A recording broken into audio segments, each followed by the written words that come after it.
situ saya baru bisa nangis teman-teman. Nggak tahu kenapa di situ tiba-tiba saya nangis. Saya bilang ke dokternya, dok saya mau lihat bayi saya. Bayi saya ada tangannya nggak, ada kakinya nggak. Saya kan takut ya teman-teman. Terus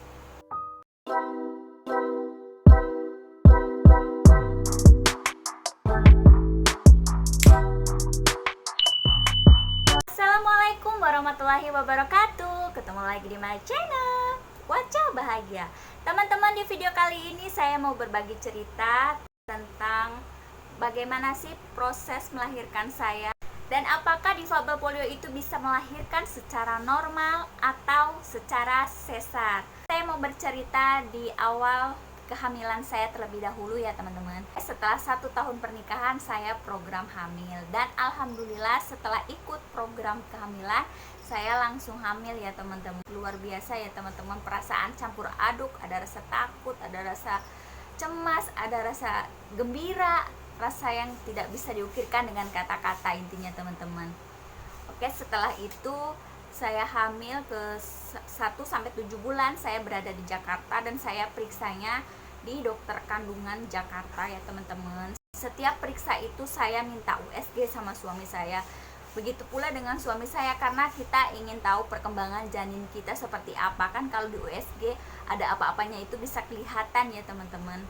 Dan kata dokter saya disarankan untuk melahirkan secara sesar ya teman-teman, karena takut beresiko jalan yang lebih aman, jangan cari jalan yang beresiko gitu. Tapi di sisi lain saya trauma ya teman-teman dengan yang namanya operasi, karena saya pernah operasi.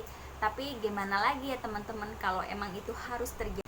Nah, setelah kandungan usia mau 8 bulan saya pulang ke kampung teman-teman, karena di sini dulu itu pas awal-awal Covid ya teman-teman. Jadi saya susah keluar ataupun periksa pun itu harus ada jadwal sama dokter teman-teman, karena zamannya Covid ya, karena yang periksa itu nggak boleh banyak-banyak dan banyak peraturannya juga. Akhirnya saya kok ribet gitu kalau periksa di sini. Saya akhirnya pulang ke kampung, karena di kampung itu waktu itu Covid-nya belum ada ya teman-teman, baru yang terjangkit itu daerah Jakarta. Akhirnya saya ke kampung, saya lanjutin periksa ke dokter kandungan di sana di kampung. Kata dokter kandungan, oh normal, bayinya sehat. Terus saya bertanya lagi ya kepada dokter di sana, dok, kira-kira kalau saya melahirkan secara normal kira-kira bisa nggak sih dok? Kata dokter kan kita tidak bisa memprediksi, orang normal aja maksudnya, prediksinya normal, dia pas lahiran malah sesar. Kita kan manusia tidak bisa menentukan, Allah yang menentukan, kata dokternya seperti itu. Ibu berdoa aja. Pokoknya saya udah disaranin sama dokternya ya teman-teman untuk yoga dan latihan kayak berdiri jongkok gitu loh, semampunya saya, kata dokter. Kata dokter saya disarankan untuk USG karena saya udah hamil 40 minggu ya teman-teman.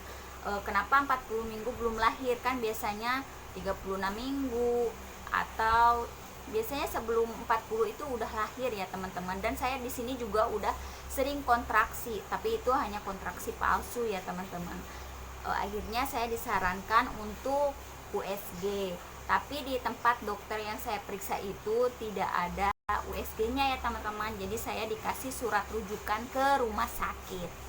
Akhirnya tuh habis sholat maghrib saya diantar sama kakak saya ke rumah sakit, dan itu hujannya deras banget teman-teman.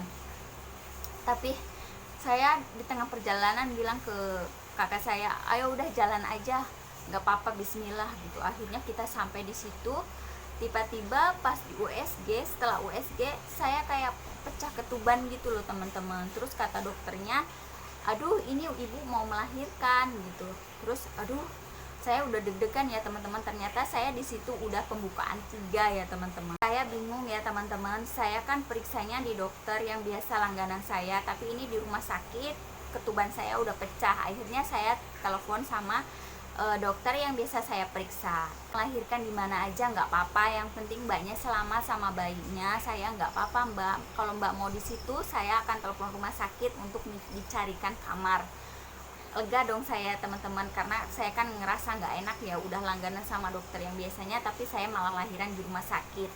Akhirnya saya udah dapat kamar tuh teman-teman. Saya udah ngerasa mules, pokoknya udah nggak ngerasa nggak karu-karuan lah ya teman-teman. Tapi ada salah satu dokter datang ke kamar saya ya teman-teman.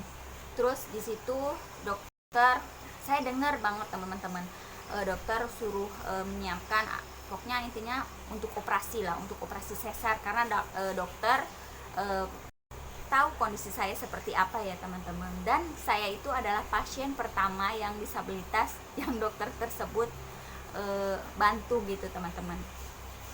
Saya bilang ke dokternya, dok, saya mau mencoba dulu untuk melahirkan secara normal. Terus dokter itu menjelaskan efeknya seperti apa kalau saya melahirkan secara normal. Nanti ibu seperti ini, nanti kalau bayinya seperti ini bagaimana, ibunya seperti ini bagaimana. Tapi di situ saya punya keyakinan ya teman-teman, kalau saya bisa untuk melahirkan secara normal. Sampai dokternya itu kayak marah dan jengkel dan bentak saya. Beliau bentak saya seperti ini, ibu, kita itu udah tahu ya ibu, yang terbaik buat ibu seperti apa. Ibu harusnya nurut sama kita, jangan ibu ikut kemauan ibu sendiri. Tapi saya mau mencoba dok, saya mau mencoba dulu untuk melahirkan secara normal, karena saya yakin saya bisa. Saya ngomong seperti itu teman-teman. Dokternya itu sampai masuk ruangan ya, beberapa menit gitu ninggalin saya sama keluarga saya di situ. Dan kakak saya bilang, udahlah kalau mau sesar ya udah sesar aja, mau ngapain sih ribut-ribut, yang penting kamu selamat, anak kamu selamat. Enggak, aku mau normal, aku bilangnya gitu terus teman-teman. Pokoknya aku punya keyakinan yang luar biasa dalam diri aku bisa melahirkan secara normal gitu. Terus dokternya ke situ, ya udah kalau ibu maunya lahiran secara normal, ibu harus tanda tangan di atas materai. Kalau ada kejadian apapun, kejadian buruk seperti apapun, kita sudah tidak akan bertanggung jawab, karena kita sudah menyarankan ibu untuk operasi sesar.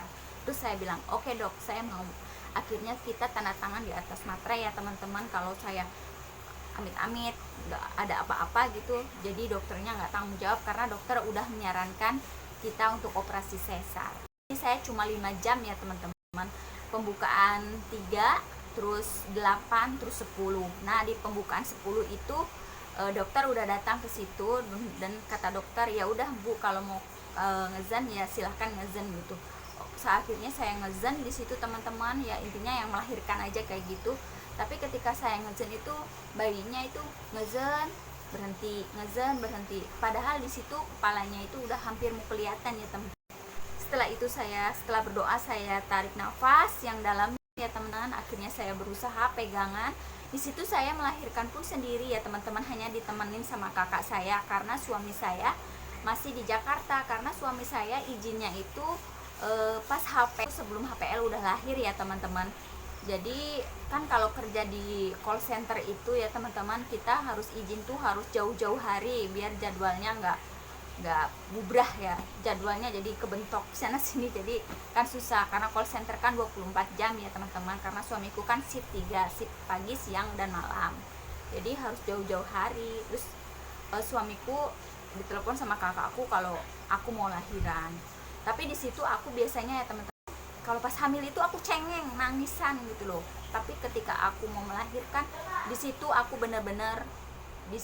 benar-benar jadi orang yang kuat. Melahiran pun nggak nangis ya teman-teman. Oke, kembali ke cerita ya teman-teman. Jadi aku waktu itu setelah berdoa, aku nafas. Setelah ambil nafas, aku pegang kenceng-kenceng gitu teman-teman. Dan akhirnya alhamdulillah, kuasa Allah teman-teman, keajaiban Allah, akhirnya aku bisa melahirkan secara normal. Terus di situ saya baru bisa nangis teman-teman. Nggak tahu kenapa di situ tiba-tiba saya nangis. Saya bilang ke dokternya, dok, saya mau lihat bayi saya ada tangannya nggak, ada kakinya nggak. Saya kan takut ya teman. Terus dokternya bilang, Hus, anak kamu ganteng kok, putih nih, alhamdulillah sehat. Dan dokternya pun ikut sedih gitu teman-teman. Setelah saya lahiran, beliau ikut memeluk saya. Terus para susternya juga muka langsung happy gitu teman-teman. Kata dokternya, kamu adalah pasien pertama saya, pasien disabilitas yang ngeyel. Ya dari situ kita bisa ambil hikmahnya bahwa yang tidak mungkin bagi manusia itu tapi mungkin bagi Allah ya teman-teman. Kalau kita mau berusaha, berdoa, alhamdulillah Allah berikan kelancaran kepada saya teman-teman. Oke teman-teman, sampai di sini dulu ya ceritanya. Semoga cerita saya bisa menjadi motivasi untuk kita semua, bahwa di dunia ini tidak ada yang tidak mungkin teman-teman, selama kita mau berusaha dan berdoa. Oke, sampai di sini dulu ya. Terima kasih yang udah nonton. Jangan lupa bantu like, comment, share, dan subscribe. Terima kasih. Wassalamualaikum warahmatullahi wabarakatuh. Bye bye.